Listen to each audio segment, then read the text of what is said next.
একদিকে ক্ষীর বানাচ্ছি আর একদিকে রাতের খাবার বানাচ্ছি, কারণ কালকে পিঠে বানাবো।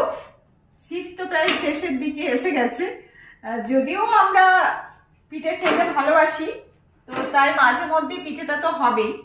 যাই বা হোক, এদিকে আমি একটু রাতের খাবার জন্য পরোটা বানিয়ে নিলাম, ক্ষীরটা বানানো হয়ে গেছে। চলে এসছি খাবার টেবিলে। আজকে একদম পরিবেশন করিনি, কারণ পরোটাগুলো গরম থাকে তো, আর পরিবেশন করার পর যদি কথা বলি তাহলে ঠান্ডা হয়ে যায়, সেটা হাজবেন্ড একদমই পছন্দ করে না। তাই পরোটা এখানে আছে, আর রাতের জন্য কোনো কিছু রান্না করিনি। দিনে যা কিছু ছিল সেটা দিয়েই আজকে ডিনার হচ্ছে।